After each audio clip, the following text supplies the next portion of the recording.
Hi, welcome everybody. We are at PhreakNIC20. Woo!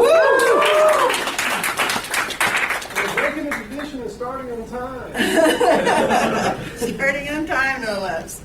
Okay, I'm going to ask everybody in here, let's see, to raise your hands. All right? So if you have been to, okay, if this is your first PhreakNIC, lower your hand. Second PhreakNIC. All right, if you have been to, I guess only 5 PhreakNICs, lower your hand. Okay, all right, we got 2 people up. Have you been to 10 PhreakNICs? 15 PhreakNICs?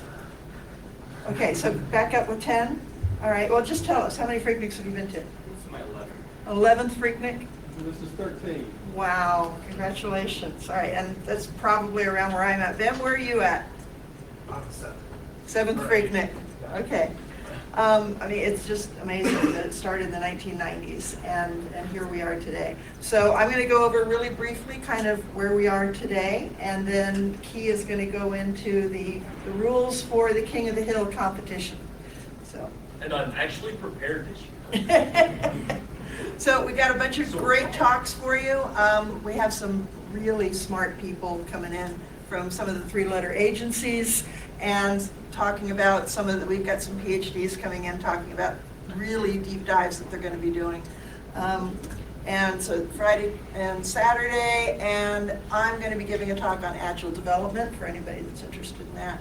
And then on Sunday, I'm going to be doing one talk in the morning that's going to be talking about my own journey that goes all the way back to PhreakNIC3 and kind of how it interwove with some of the games that I've been creating, and it interwove with the CIA and the crypto sculpture. So anybody that's interested, come to that. And then we're going to have closing ceremonies on Sunday morning. Right. And then we also have a ton of great workshops combined with the King of the Hill competition. We're going to have a kids track, and we're going to have block picking, and there's going to be, if we can get a break, we're going to do some board gaming at some point. And but so far things seem to be going pretty smoothly. So Nashville 2600 started with a bunch of hackers in the late 1990s, and then in 2004 actually became an official nonprofit. So we have the official Tennessee 501c3. So the registration that you pay for, tax deductible. Make sure to put that on your taxes. And anything you buy here, any shirts. This is a picture from PhreakNIC1. That is Dagmar.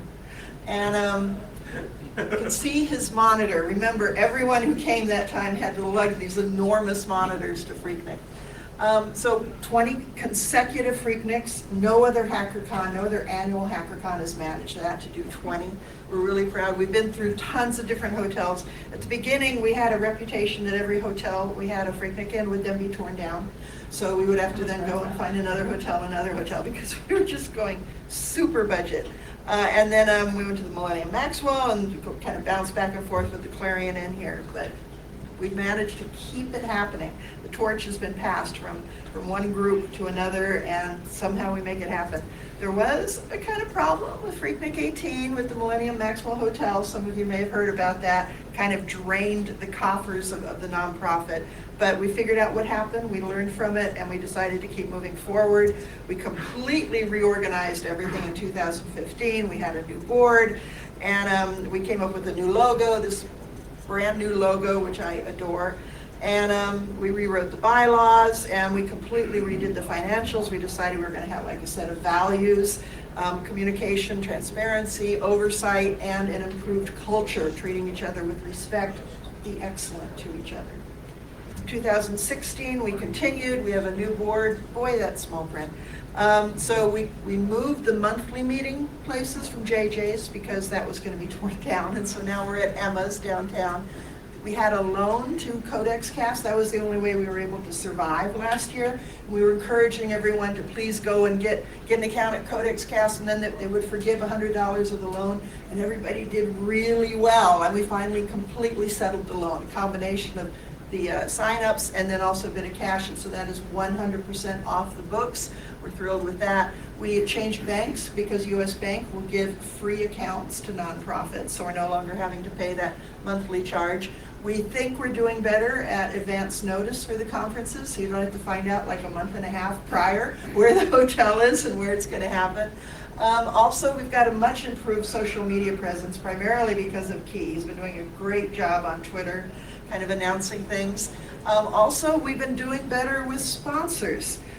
We've been getting little trickles here and there, and Key also did a great job of working with the PhreakNIC grant. We didn't get approved for the PhreakNIC grant this year. It was a ton of paperwork, but he really kind of put it all together, and we're going to try again next year. It's not so much for cash, it's just for the little bits and pieces of hardware that we need, microphones and microphone stands. And so hopefully we'll get the PhreakNIC grant next year. And we had a lot of personal chaos in the board members' lives. Every single board member listed there either had to change jobs or had to move their entire house. Ben, I don't know if he's here right now, he got like, what, a month's notice that he needed to move his entire family of 5 from one house to another. So he was in total chaos. There's Ben. Ben's over there. And Dagmar moved twice. Dagmar moved twice. Yeah. And I guess I should announce here, this is kind of exciting and sad. I got a new job, but it's going to be in Washington, D.C., so I'm going to be leaving Nashville. It doesn't mean this is my last PhreakNIC, but it will be my last PhreakNIC as chair because we have a requirement that you have to be living within 50 miles of Nashville. We had a big debate on what within 50 miles of Nashville meant, and then we decided 50 miles within the Parthenon. You have to be 50 miles away from the Parthenon, and that's how we're defining the Nashville metropolitan area. But despite all the chaos, we still managed to make PhreakNIC20 happen, so we're all super proud of that. The finances, I'm not going to go through line by line here. Those of you that know how to read some of these, you know you kind of read from right to left. And so this is going 2013 to 2014. You can see those red numbers down at the bottom. We went from in the hole 3,900 to in the hole 5,400. Not good. In April 2015, we only had about $800 left in the bank. And then, but moving forward, again, moving right to left, at the end of 2015, we were at negative 381. And then within 2016, positive 1,700. So we are in the black, something that I'm super proud of. Thank you. Not easy, but we're going to keep moving forward. So where else we're going to go in the future? We're going to try maybe at the monthly meetings, bring in some speakers on a monthly or a quarterly basis. We definitely want to have better relationships with sponsors. He's doing that with the PhreakNIC grant. If anybody else has any other ideas on sponsors for nonprofits, remember it's all tax deductible. And we're going to reorganize the board again since I will no longer be available as chair. If you want to help, all right, buy shirts. Most of our revenue comes from selling shirts and from the tickets that people use coming into PhreakNIC. And so also smile.amazon.com, some of you may know of. If you type smile.amazon.com, anything you purchase, a percentage of that will go to the nonprofit of your choice. It doesn't have to be Nashville 2600, but it's a great way to donate without thinking about it. Also, you can get web plugins, so that'll know anytime you type amazon.com in case you forget, and then immediately redirect you over to smile.amazon.com. If you want to help, also be engaged. If you live in the Nashville area, come to our monthly meetings. We're at Emma now. Volunteer. We especially need, we've got some tech people here. We would love to have a mobile app. That would help a lot. And we'd also with our web development, Ben's been doing an amazing job with the web, but we'd love to be able to pass off some of that work there. Also, if you want to be more involved, if you'd like to be on the board, perhaps, and you live in the Nashville area, we have a set of requirements. You have to live in the area, you have to be a dues-paying member, you have to attend at least 4 of the monthly meetings within 12 months, or just have been a volunteer or a speaker at least 2 PhreakNICs within the last 5 years. If you've done any of that, you are eligible to be on the board, so feel free to come on by and say, hey, I'll help. And of course, the last requirement is you have to be willing to serve. So we're not going to elect anyone that, no, I don't want to be the board member. Other ways to help, be a sponsor. We do have a sponsor page on the website. If you want to just donate on your own, pull out your phone, PayPal to treasurer@nashville2600.org. I see people reaching in their pockets. Yeah. treasurer@nashville2600.org, and that helps us as well. And again, it's all tax deductible. So a big thanks has to go out to everyone that's involved with keeping the organization going, and with PhreakNIC20. We had Steve come up. He's going to be recording all the sessions, and so we're going to have them all on YouTube video. That's super organized. He's been doing that for years now, helping us out with that.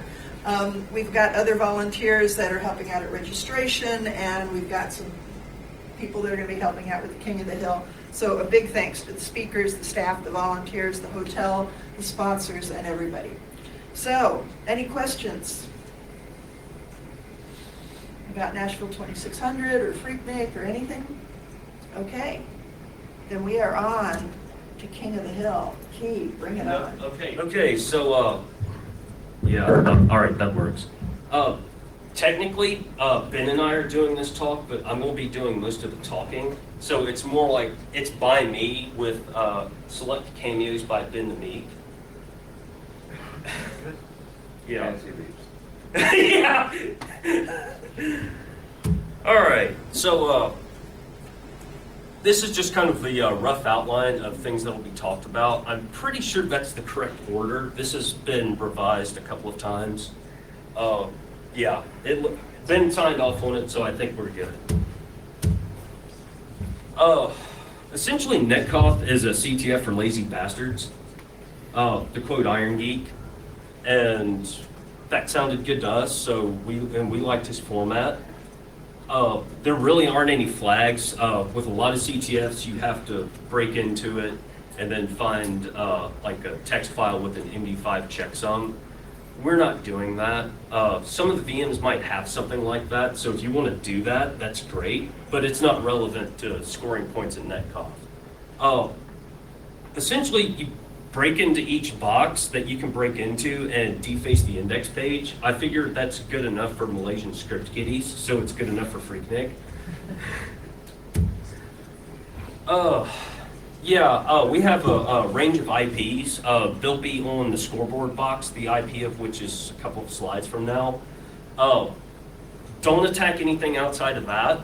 I already explained, you got to deface it. Use the team tags. If you don't understand that second line, the scoring page will explain it more. Roughly every 60 seconds, with the original script unmodified, it would ping everything. Like, the script basically checks all the boxes to see if there's a team tag, and if so, what's in it, adds the scores, and then sleeps for 60 seconds. When you have 30 plus VMs, sleeping for 10 seconds, having a ping timeout of 10 seconds doesn't exactly scale well.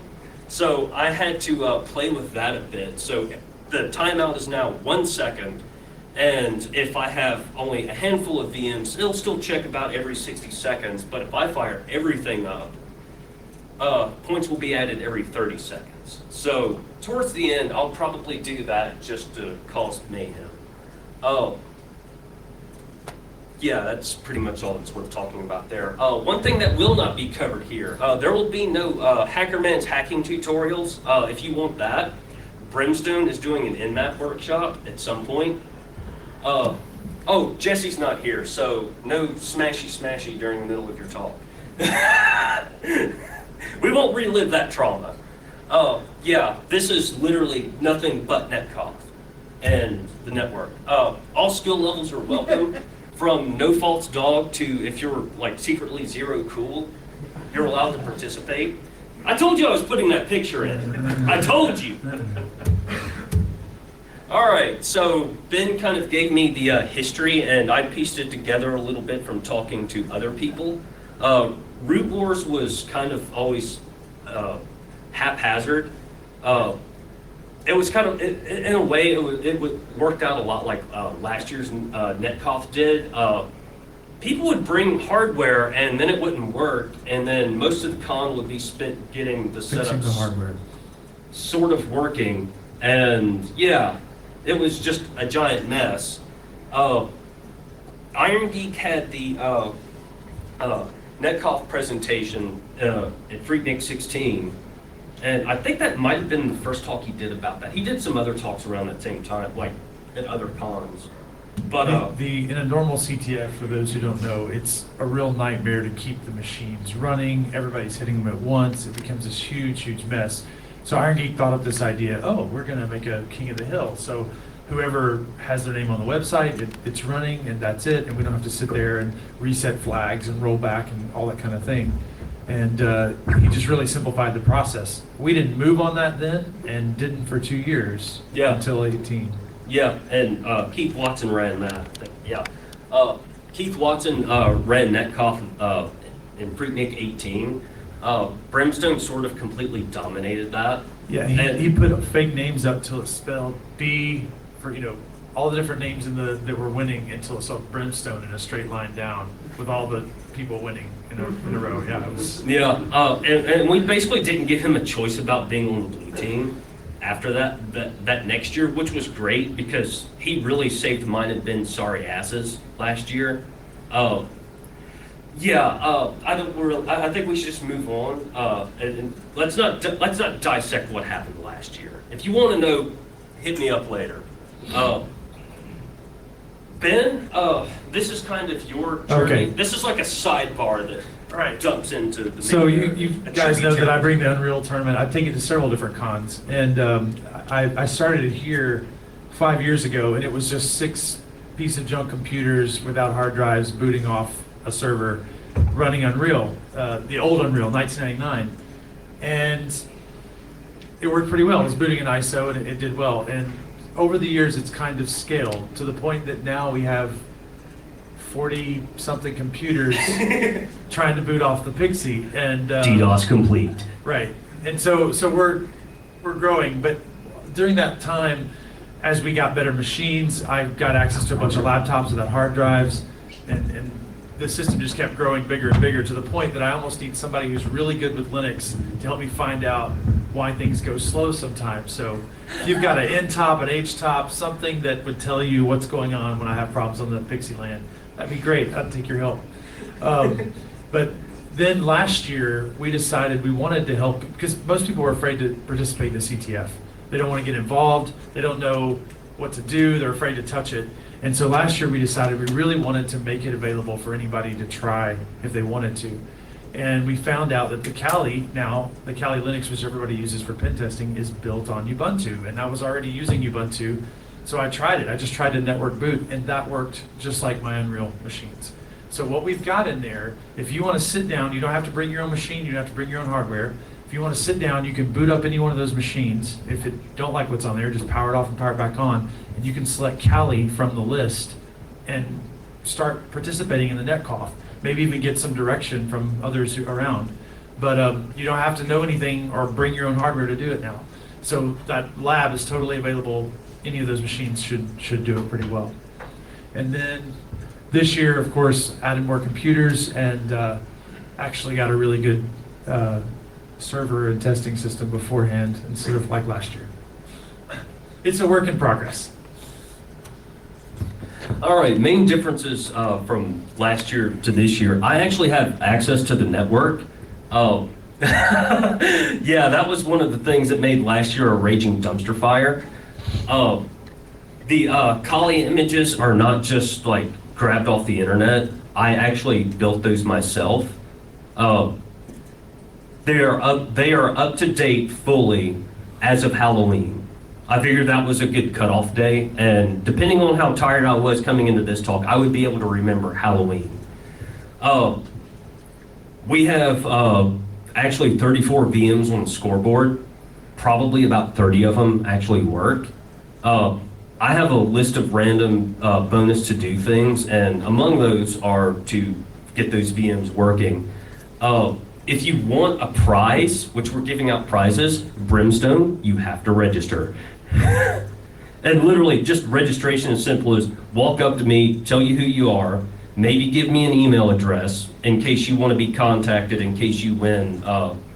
In case you win and decide you want the registration for next year. That's the only reason we're doing that. Yeah, if you just want to play for lulz and glory, you don't have to register. But if you actually want me to give you stuff, you need to register. And even if you work as a team, we only have one prize, so you yeah, have to figure out how to fight among yourselves. Yeah, you guys can collaborate all you want, but it's literally every man, woman, and script kiddie for themselves this year, for the purpose of handing out prizes. Last year, Brimstone's theme was basically SQLI all of things and cron tab resets on the VMs every 5 minutes, which honestly, I thought that was highly sadistic and even more hilarious. But I saw some people like getting raged over that, which to me, that just, the butthurt just made it more delicious. But I want to do it a little differently this year. This year's theme, I went for high CVSS scores, which is the Common Vulnerability Scoring System, and backdoors. Oh, yeah. We'll talk about backdoors in a minute.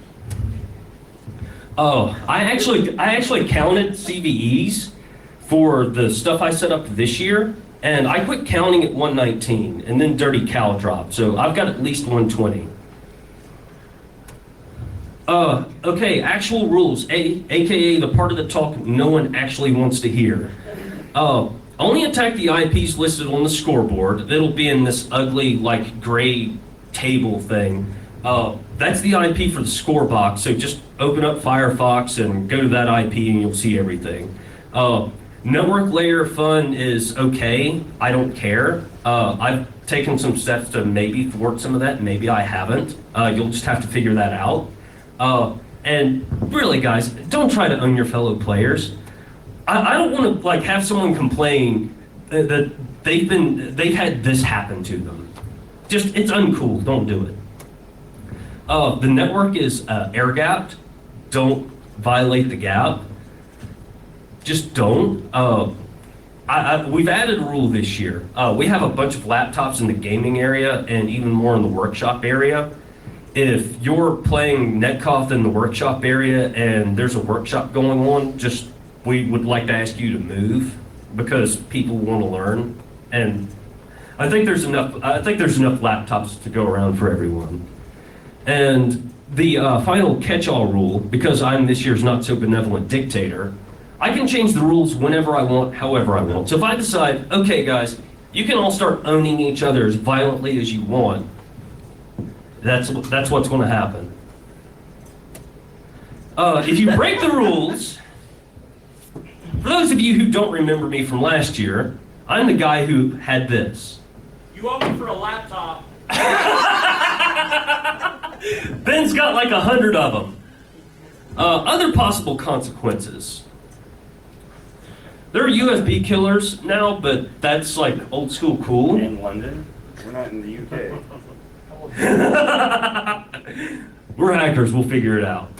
And yeah, I had to include some ANSI art. It's a thing of mine. Extra bonuses. We're going to have an IRC server because you can't really. IRC and hacking go together like peanut butter and bread. You can't have one without the other. So I have the server info and the channel. While PhreakNIC does have a code of conduct, so if you guys chat too hard at each other and someone cries to Elonka, I'm not going to save you. But at the same time, I'm just going to sit back and laugh if you guys start to trash talk each other, because that's just how I roll. This wouldn't actually be a talk of mine without some kind of bug report. The IRC server runs Unreal IRCD, and I was up for over 24 hours when I filed this bug report. Bad idea, by the way, don't ever do that. There were two features that I thought were broken. One is the change root directory feature, which automatically sets up a change root environment. And another feature that drops privileges, like if you start the IRCD as root, it will drop the user to like nobody and the group to nobody. I thought that was broken, but it wasn't. And I replied to the ticket saying, hey, IRC user and IRC group does in fact work, but Sizok, the guy who is over this project, like 30 days later, he marked my ticket won't fix and deleted both features. So just for getting a working feature RM'd, I feel like I deserve some sort of prize. I mean, that's kind of like a new achievement for me. Because the network's air-gapped, I'm going to supply random goodies. There's a lot that comes with Kali, but I decided to supplement with random web shells, kits, botnets, things like that. You guys want to go nuts with that? You just have to figure it out. Also that, those of you who know what's up know what I'm referencing there. And extra bacon. That's a bonus. Actual prizes. Courtesy of our gracious sponsor, Ben the Meek. Round of applause for Ben, everyone. We will be having we'll be giving out a Raspberry Pi 3 board, case, and power adapter to whoever gets the highest total score from both days. If you're a winner for each day, if you come in first place on either day, you get a choice of free admission next year or a free shirt, which is customary. I will also be handing out custom and exclusive to this con Hacker Inside stickers, or you have your choice of a ThreatBut Enterprise license. Courtesy, I'll show you, Elonka. Trust me, the InfoSec types love this. Second place, you just get to choose between the stickers. And this is mostly because I couldn't find snowflake stickers, but if you end up on the scoreboard, find me and I'll give you a gold star to add to your badge. They cost me like $2 for a pack of 750. I couldn't resist. All right, now that's all the boring stuff. Let's go in the weeds. Ben, go. I don't know how many of you are that interested in this, but this is how Pixie works. You guys know.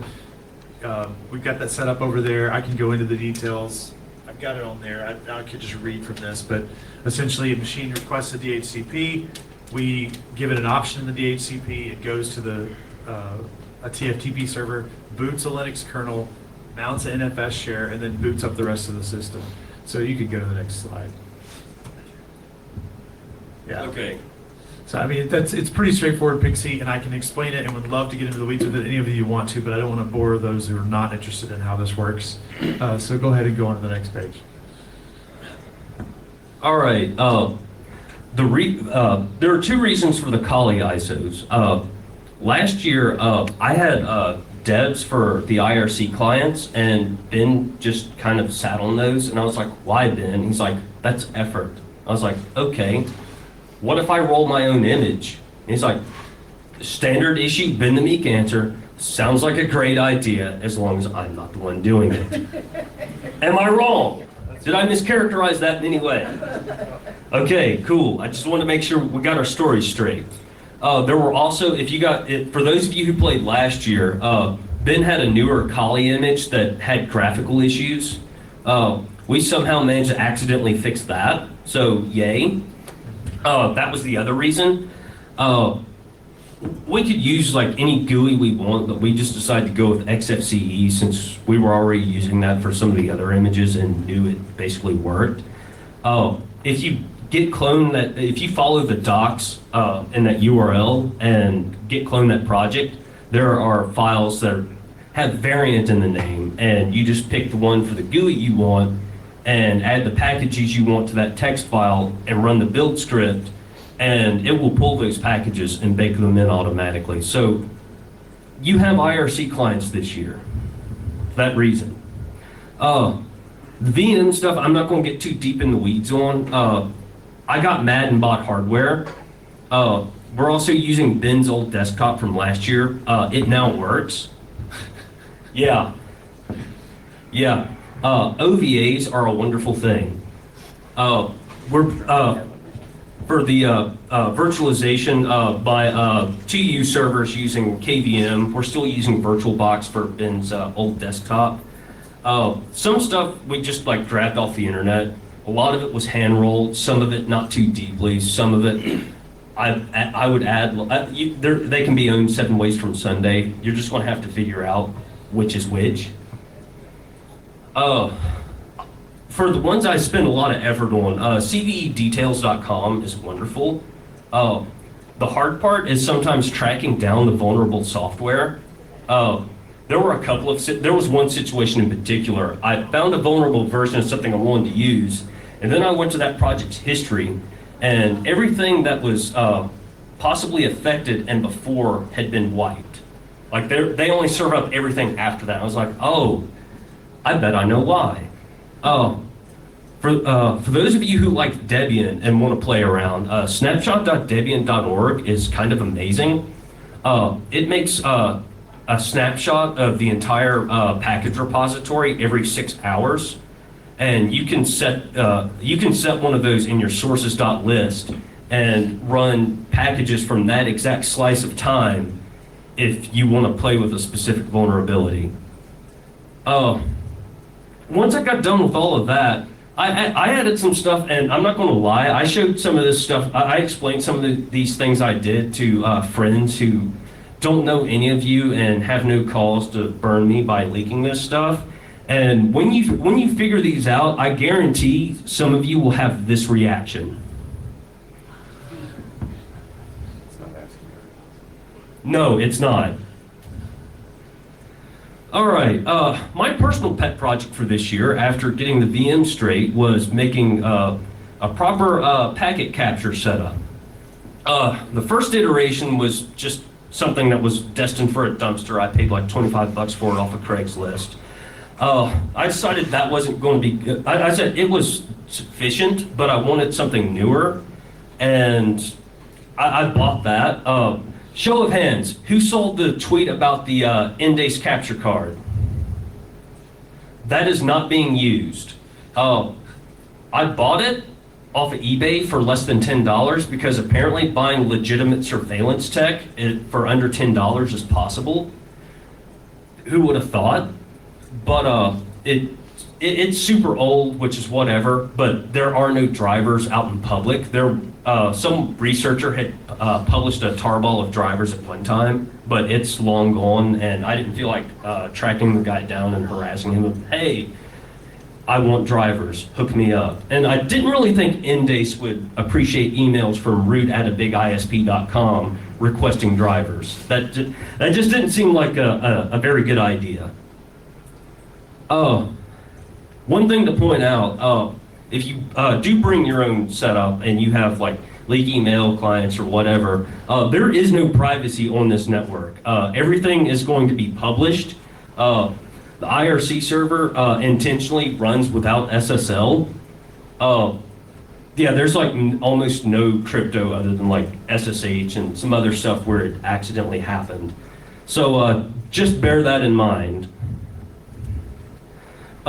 Here's where we go deep in the weeds. If you decide to go the path I did, you want to do something like this with FreeBSD, just add this stuff to these files and then just run dumpcap against the bridge.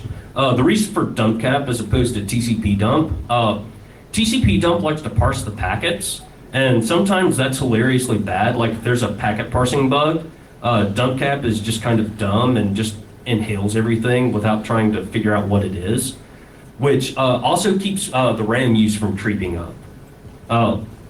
It just has the same RAM usage no matter what, so you could run it theoretically months, years on end, whatever. It's not going to keep creeping up on you. If you decide to have two systems where one of them does nothing but bridge the packets and then another one does nothing but save them, that bridge line from this slide needs to be changed to that, and all that span part does is just say, okay, barf the packets out this interface, and then you run whatever you're going to run to save the packets on the other box. And then on the other box, assuming FreeBSD, you add that to your RC config and you're golden.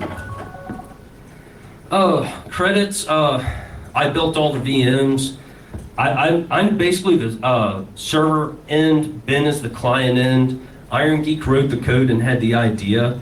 And Dagmar designed the Hacker Inside logo and he also was deified last year, for those of you who remember that. That's just worth mentioning. Praise be the Dagmar. And that's it. Any questions, comments, death threats? Good. One last question for me. I've seen more people come in, so just the one question. How many people, this is your first FreakNIC? Okay. We're glad you're here. We hope you have a great time. And everybody, have fun. Next